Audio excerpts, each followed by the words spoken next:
এই ভিডিওতে দেখাবো কিভাবে আপনি আপনার পেজে হেডার এবং ফুটার ব্যবহার করবেন। সো আমরা অনেক সময় দেখি পেজের উপর এবং নিচে পেজ নাম্বার অথবা লোগো অথবা কিছু টাইটেল দেওয়া থাকে। তো এটা কিন্তু হেডার এবং ফুটারের মাধ্যমে দেওয়া হয়। সো ইনসার্টের মধ্যে আমরা হেডার এবং ফুটার পেয়ে যাবো। আমরা যদি হেডারে ক্লিক করি তাহলে বিভিন্ন রকম স্টাইলে হেডার এখান থেকে আমরা দেখতে পাবো। এখান থেকে যে কোনো একটি হেডার আমরা সিলেক্ট করে নিব। সো আমরা দেখতে পাচ্ছি হেডারটি কিন্তু বসে গেছে। সো এখানে আমরা আমাদের যে হেডার রয়েছে, এখানে আমাদের যে ডকুমেন্ট টাইটেল রয়েছে সেই টাইটেলটা কিন্তু লিখতে পারবো। যেমন আমরা এখানে আমাদের চ্যানেলের নামটি লিখে দিই, সাধারণ আইটি সলিউশন বিডি এবং ইয়ারটা দিয়ে দিলাম 2023। আচ্ছা, এবং ফুটারে যদি আমরা যাই তাহলে ফুটারটা কিন্তু আমরা ব্যবহার করিনি। আমরা যদি ইনসার্টের মধ্যে যাই এবং এখান থেকে ফুটার নেই, যে কোনো এক ধরনের ফুটার কিন্তু আমরা নিতে পারি। এই ধরনের একটা ফুটার নিলাম। সেখানে কিন্তু আমরা টেক্সট ব্যবহার করতে পারবো, যেমন আইটি সলিউশন বিডি। সেখানে আমাদের চ্যানেলের নামটা লিখে দিলাম, এখানে পেজ নাম্বারটা চলে আসছে।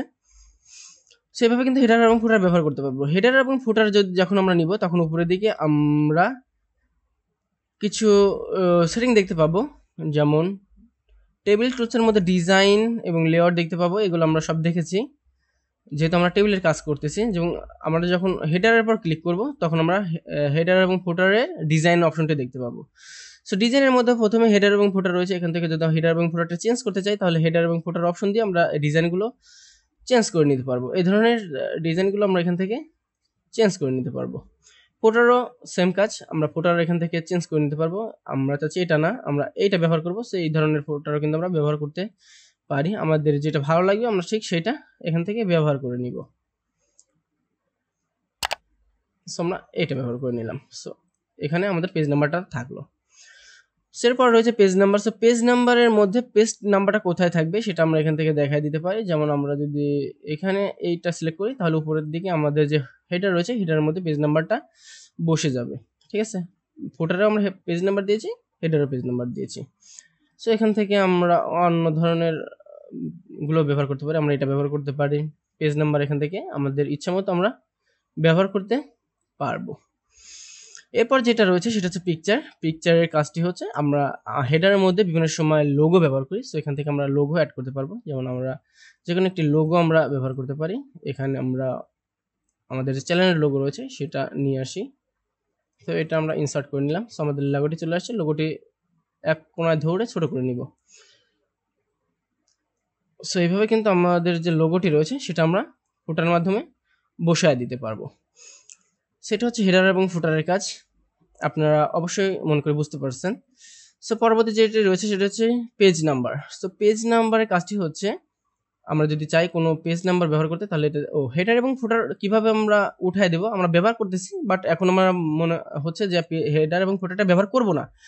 যদি আমার মনে হয় যে হেডার এবং ফুটারটা ব্যবহার করব না তাহলে অবশ্যই হেডার এবং ফুটারটা উঠায় দিতে হবে। যদি আমরা উঠাতে চাই তাহলে যে কাজটি করতে হবে, হেডারে ডাবল ক্লিক করে সিলেক্ট করে আমরা যে কাজটি করব সেটা হচ্ছে হেডারে ক্লিক করে রিমুভ হেডারে ক্লিক করে দেব এবং রিমুভ হেডারে ক্লিক করে দিব।